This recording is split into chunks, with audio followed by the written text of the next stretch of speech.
Hello everyone, it's Shane Kanto, your Wasteland reviewer, and I'm here to review the mini-series Class of '09 from creator Tom Rob Smith over on FX on Hulu.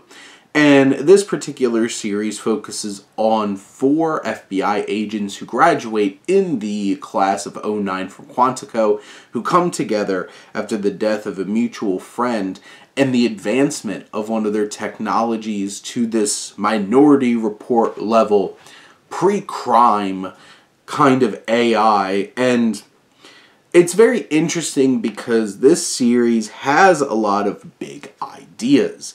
And the biggest idea, obviously, is how can artificial intelligence, which originally conceived by one of these students as a tool to help police, be able to build a network and be able to utilize it to confirm things, not to police the police, but to make sure that the police are doing their jobs properly and to the best of their abilities as a support. And that is the idea. What does it evolve into? We get Minority Report. And this series goes over the course of decades, and you see how this situation has evolved. And it's fascinating because we see the corruption of human beings looking at something, trying to protect their own asses, and then others trying to utilize this thing for purposes that it was never meant for, but could bring great power and control, because that's what that's about. Going out and arresting people for crimes they have not even committed yet obviously has been delved into in Minority Report. It's done a lot better in Minority Report. This feels like it kind of gets to that point finally in 8 episodes and doesn't really tackle it more than on the surface. This series has a lot of big ideas, but it doesn't always scratch below the surface, and that's the challenge. You have these 4 characters, and we have varying connection to them. One of which I didn't really care about by the time I got to the end of this mini-series.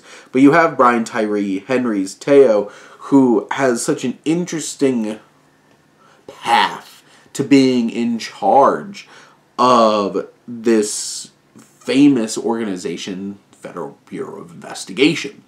And Henry gives a strong performance, but it's Kate Mara who plays Ashley who is the real anchor here. We see her struggles with sexism in the academy at Quantico. You see her with these challenging feelings she has for one of her female classmates and one of her male classmates, and seeing how these relationships evolve and challenge over the course of decades. One of the biggest challenges, though, of this series is that it bounces all over the place, and a lot of the times it doesn't really feel earned. That non-linear storytelling just feels more muddled and confusing. While it's trying to build tension and mystery, it really just causes confusion. And right when you're digging into something here, it jumps you to a different time period. And it's a challenge to keep your bearings watching this show that's dealing with like 4 different timelines.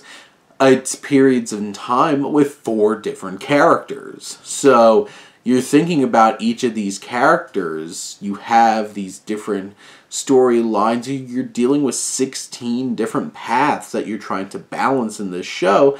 And it's a challenge. And it doesn't always work.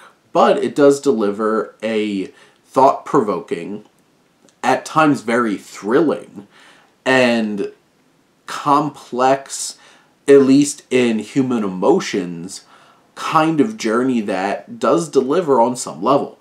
Each of these episodes has varying time, from like barely 40 minutes to in the 50 minutes.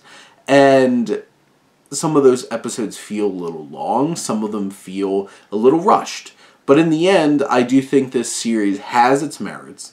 It has strong performances, and it has big ideas. It doesn't always come together, and the narrative might not always be as clear and efficient and effective as it could be.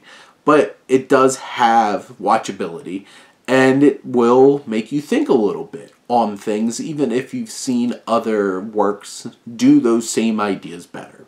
But in the end, this mini-series is an interesting watch, and I'm not mad that I did spend the 8 episodes fully bringing in this story and taking it in.